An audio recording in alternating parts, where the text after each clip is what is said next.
The plat for Far Cry New Dawn was interesting. I'm going to tell you all about it, starting with the main story.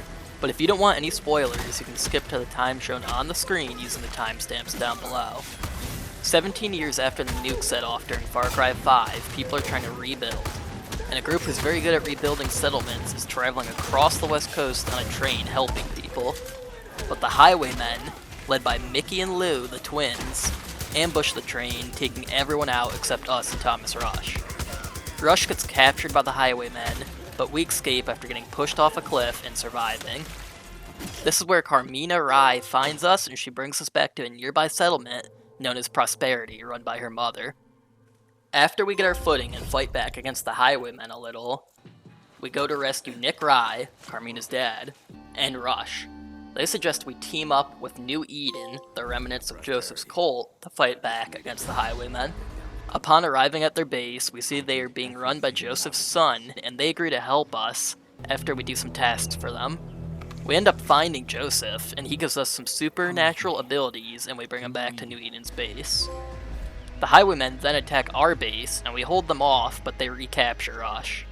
We gotta save Rush once again, but it's basically a massive trap the twins set for us, and they take Rush out right in front of us and we barely escape.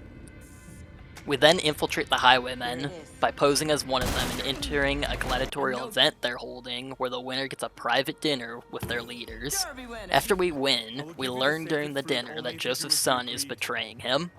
The twins then attack New Eden with Joseph's son's help, but we defeat them.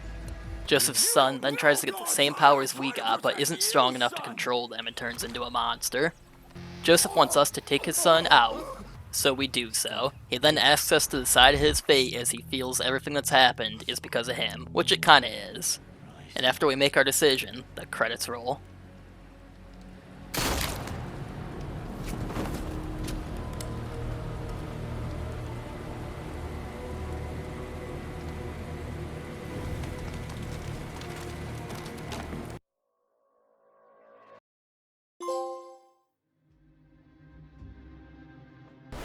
The rest of the non-story trophies could basically be broken down into 7 categories, which are outposts, combat, upgrades, expeditions, hunting, collectibles, and miscellaneous trophies. While going in between story missions, though, I was able to put a good dent into a lot of these categories, starting with the appropriately named Yoink trophy for stealing an airdrop from the highwaymen. After collecting the airdrop, I went back to Prosperity to do a side mission for Bean, get his scout business back up and running. I then set off to loot a valuable stash that I had just heard the location of, but on my way there, I picked my 15th plant, which could be used to craft things like medkits. I then arrived at the stash and looted it, which popped another trophy. After getting looted up, I was ready to fight the highwaymen head-on, and commandeered one of their gas tankers, which was used for base upgrades, and was something I would need to do a lot of. Since I got the gas, I was able to do my first base upgrade and earn a trophy. Since I helped Bean earlier, his scouts were out and about, and after getting a lead from them for the 10th time, I got myself a trophy. After a little more exploring, I found my 5th safe, and once I picked its lock, I got the safekeeping trophy. I then set out to help a gun for hire, Grace, with a task and bring her back to the settlement. After a few attempts and channeling my inner archery expertise, I was able to get an 100-meter bow elimination for a trophy. I then rescued the rampaging pig Horatio's Bacon. I decided to keep the animal trend going and take a 5-minute motorcycle ride with my sidekick Timber. I then went to batting practice, and after making solid contact, earned a trophy. I finally crafted 10 medkits, not sure how I made it this far without doing that, and finished my 3rd treasure hunt mission for 2 more trophies. After pretending to be a superhero and eliminating 5 enemies by throwing a shield at them, I got the Good Job Cap trophy. I did some hunting and tracked down and eliminated my first monstrous animal for a trophy, but there would be more of these to find later. Some perks have multiple tiers that make them slightly better as you progress, and after maxing this one out, I earned Stack 'em Up. Performing 25 takedowns earned me an easy trophy. I finally decided to stop hoarding the resources I'd been collecting and craft some good weapons, which got me a trophy after crafting my 3rd. I then took a very short dynamite-fueled ride in Nick Rye's plane. Boat? hovercraft thing for an easy trophy that definitely didn't take me 10 attempts to make happen. After giving an outpost back to the highwaymen, which brought in tougher enemies but more loot, I gained a green thumb. I then used one of my new supernatural abilities for an easy yet satisfying trophy pop. I then took down one of the toughest enemies in the game, and then decided I should take out another, but this time with piercing ammo. And why stop at 2 when you can do 3, but this time with a bayonet? I then channeled my Assassin's Creed experience to take out a max level outpost without being detected for the Pure Ninja trophy. I then farmed another easy trophy with my supernatural abilities to avoid fall damage. I had now beaten the story, so it was time to roam the open world and focus on completing those remaining trophies. And remember those categories I was talking about earlier?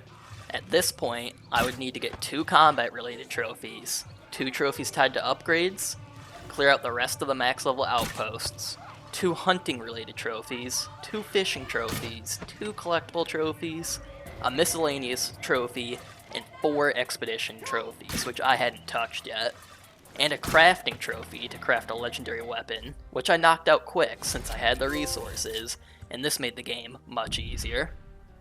After cutting up 10 brawlers with the saw launcher, I got the Buzzkill trophy. I finally had enough perk points and fuel to finish upgrading my player and base, which earned me both the remaining upgrade trophies. I set out to clear my last level 3 outpost for a trophy, and while I was there I eliminated 10 enemies with my Wrath ability for the Anger Management trophy. I then decided it'd be a good time to blow off some steam, so I went fishing, and after catching every fish in the game, I was still working on my anger management, so I decided to pick up some hobbies and collect all the photos and MP3 players in the area. I tracked down my last animal I needed to skin for the Master Skinner trophy. I then got one of the easiest trophies in the game, which ended up being one of my last, Poof, for throwing 3 smokes. It was now time to play Expeditions, the only thing standing between me and the plat. I didn't touch this mode yet, as it actually took you off the main map to attack different groups of highwaymen that had set up strongholds across the country.